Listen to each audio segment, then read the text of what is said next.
So ఇందాక మీరు dance training అన్నారు. సో అక్కడ ఇంతకు మీరు డాన్స్ నేర్చుకున్నారా ఏంటి? నేను ఇన్స్టిట్యూట్ చేసినప్పుడు మా మాస్టర్ ముందు ట్రైన్ అయ్యారా మీరు? ట్రైన్ అయ్యాను. నేను హీరో నిఖిల్కి క్లాసెస్ చెప్పేవాడిని అనమాట. హీరో నిఖిల్కి ఒకసారి బూగి బూగి అని ఇక్కడ జరిగింది కంట్రీ క్లబ్లో. అక్కడ నా డ్యాన్స్ చూసి హీరో నిఖిల్ గారి మదరు మా అబ్బాయి డ్యాన్స్ నేర్పిస్తామంటే వాళ్ళ చిన్న అబ్బాయికి అక్కడికి నిఖిల్ కూడా వచ్చి డ్యాన్స్ నేర్చుకుని నాకు వచ్చిన డైలాగులు అంటే పెద్ద డ్యాన్సర్ మ్యాటర్ అనే కాదు, నాకు వచ్చింది ఏదో డైలాగ్ వెర్షన్ ఏదో ఒకసారి నేర్పిస్తే హ్యాపీ డేస్లో వెళ్ళి అదే ఆడిషన్ ఇచ్చి తన హీరోగా సెలెక్ట్ అయ్యాడు అనమాట. ఈ విషయం నాకు తెలీదు. ఈ విషయం అంటే తన ఏజ్ గ్రూప్ చిన్నప్పుడు కదా తెలీదు. యువత అనే సినిమా చేస్తున్నప్పుడు తన కాంబినేషన్ అనమాట. మాస్టర్ బాగున్నావు అని అడిగితే మాస్టర్ అంటున్నాడు ఏంటి ఈ అబ్బాయి ఇప్పటికీ హ్యాపీ డేస్ హీరో. ఈ నిఖిల్ అంటే తెలిసిపోయింది అప్పుడు జనాలందరికీ. నేను అప్పుడు మీరు నేర్పించారు కదా మీ డైలాగ్ చెప్పడం వల్లే నేను ఏదంటే నాకు చాలా హ్యాపీగా అనిపించింది. సో ఇప్పుడు టచ్లో ఉంటారు? టచ్లో ఉంటాను. సో మీ మ్యారేజ్ ఏ ఇయర్లో అయింది?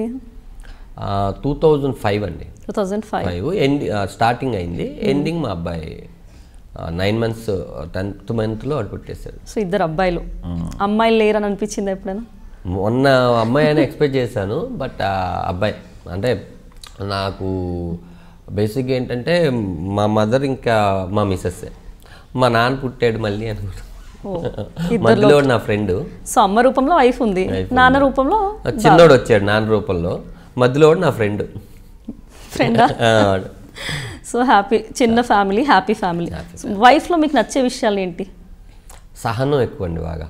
అంటే తనంత సహనం నాకే కుళ్ళు పడుతుంటుంది అనమాట. నాకు ఏది కావుంటుంది అంటే ఇప్పుడు ఫోన్ చేసి నాకు మటన్ తినాలని ఉందంటే ఇంటికి వెళ్ళి మటన్ ఉంటుంది.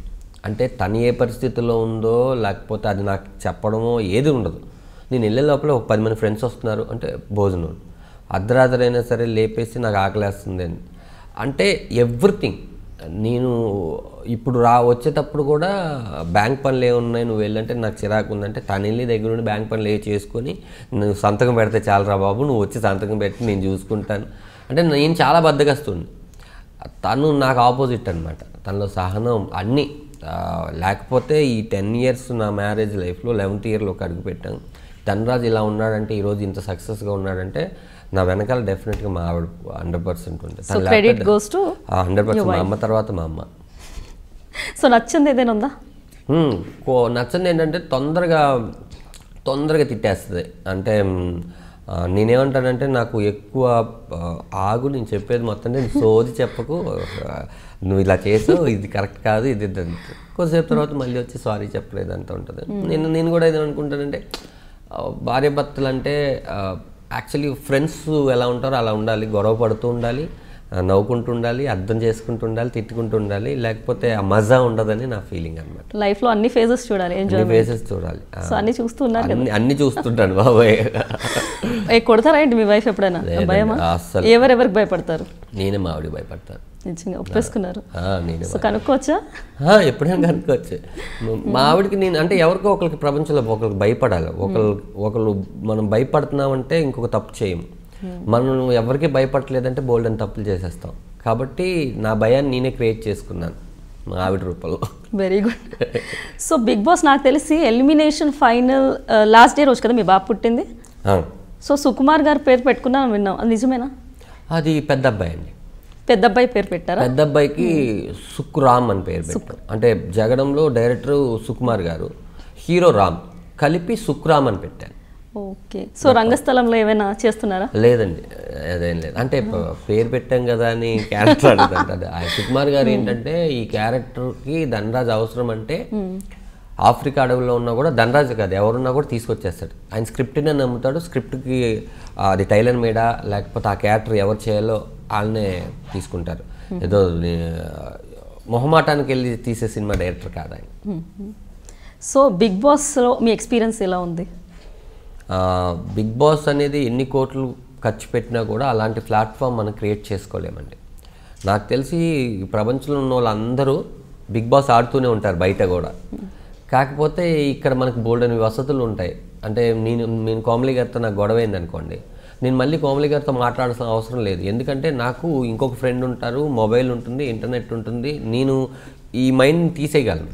కానీ బిగ్ బాస్లో ఒక 16 మంది 15 మంది మాత్రమే ఉంటారు. ఒక 70 రోజులు వీళ్ళు కలిసి ఉండాలి కాబట్టి, కొట్టుకున్నా తిట్టుకున్నా ఏం చేసినా మళ్ళీ వాళ్ళతో ఉండాలి కాబట్టి ఏ తప్పైనా సరే అక్కడ క్లారిటీ వచ్చేస్తుంది. సార్ నాదే తప్పు కదా, ఓకే నేను ఇంకా ఎప్పుడు తప్పు చేయను, మనం మాట్లాడుకుందాం, మన పనులు మనమే చేసుకుంటూ మళ్ళీ ఎక్కడో తెలియకుండా 90-20లోకి వెళ్ళిపోయినట్టు ఉంటుంది లైఫ్. ఏ ఎక్విప్మెంట్ మన దగ్గర లేకుండా మనుషులతోనే మీరు మాట్లాడుకోవాలి అనే పరిస్థితి. నాకు తెలిసే ప్రపంచంలో ఉన్న ప్రతి ఒక్కరు ఒకసారి బిగ్ బాస్కి వెళ్ళి రావాలి. సో 7 వీక్స్లో ఏం నేర్చుకున్నారు అక్కడ? ఏమండి 7 వీక్స్లో 7 వారాల్లో నేను వెళ్ళింది ఒక 2 వారాలు. నా స్టామినా ఏంటంటే 2 వారాల కన్నా ఎక్కువ ఉండలేనండి నేను. అది నాకు తెలిసే వెళ్ళాను. నాకు తెలియని విషయం ఏంటంటే మనం ఎప్పుడు వెళ్ళిపోదాం అంటే అప్పుడు పంపించేస్తారేమో అనుకున్నాం, కానీ అలా కాదు. జనాలు ఎప్పుడు వద్దనుకుంటున్నారో అప్పుడే నువ్వు వెళ్తావు అనేది మాత్రం నాకు తెలియలేదు. ఎందుకంటే నేను హిందీ బిగ్ బాస్ కానీ మిగతా చూడలేదు, నాకు హిందీ పెద్దగా ఏం రాదు. అక్కడికి వెళ్ళిన తర్వాత మీకు నాకు గొడవ అయితే మన ఇద్దరం మాట్లాడుకుంటే సరిపోతుంది. ప్రపంచంకి ముందు తెలిసి ఆ తర్వాత మనకు తెలుస్తుంది. అలా కాదు, ఏ గొడవ ఎప్పుడు జరిగితే అప్పుడే పరిష్కారం అయిపోవాలి. అది ఒకటి నేర్చుకున్నాను. రెండోది ఏంటంటే తప్పు ఎవరిదైనా కూడా 100% తప్పు ఎవరిదైనా కూడా ఒక సారీ అనే పదం మన సైడ్ నుంచి వదిలేస్తే వాళ్ళు ఈగో సాటిస్ఫాక్షన్ అయితే కనుక ఇంకా ఏ గొడవలు రావు. ఎందుకు నీకు ఈగో సారీ చెప్పకుండా అలా ఉండొద్దు అని నేర్చుకున్నాను. తర్వాత వాల్యూస్ తెలుసు. అంటే మనం అక్కడ ఎవరికి ముక్కు మొహం తెలియని వాళ్ళందరికీ గుడ్ మార్నింగ్లు, గుడ్ నైట్లు, లేకపోతే ప్రతి చిన్నదానికి థ్యాంక్స్లు, ఇది మెకానిజం అయిపోయిందనమాట. కానీ మన రియల్ లైఫ్లో నా భార్యకి నేను ఎప్పుడు నువ్వు చేసిన వంట బాగుందనో, లేకపోతే గుడ్ మార్నింగ్ డార్లింగ్ అని, గుడ్ నైట్ అని ఎప్పుడు చెప్పలేదు. అంటే నిజంగా కష్టపడే వాళ్ళకి ఎప్పుడు చెప్పలేదు నేను. అంటే ప్రతి ఒక్కరికి ఒక రెస్పెక్ట్ ఇవ్వాలి ఎవరికైనా సరే అని నేర్చుకున్నాను. ఇంకా చాలా థింగ్స్ ఉన్నాయి అన్నమాట. సో మీరు ఈ బిగ్ బాస్లో ఎందుకు ఎలిమినేట్ అయ్యారనుకుంటున్నారు? జనాలకు నచ్చలేదు, ఎలిమినేట్ చేశారు అంతే అంటారు.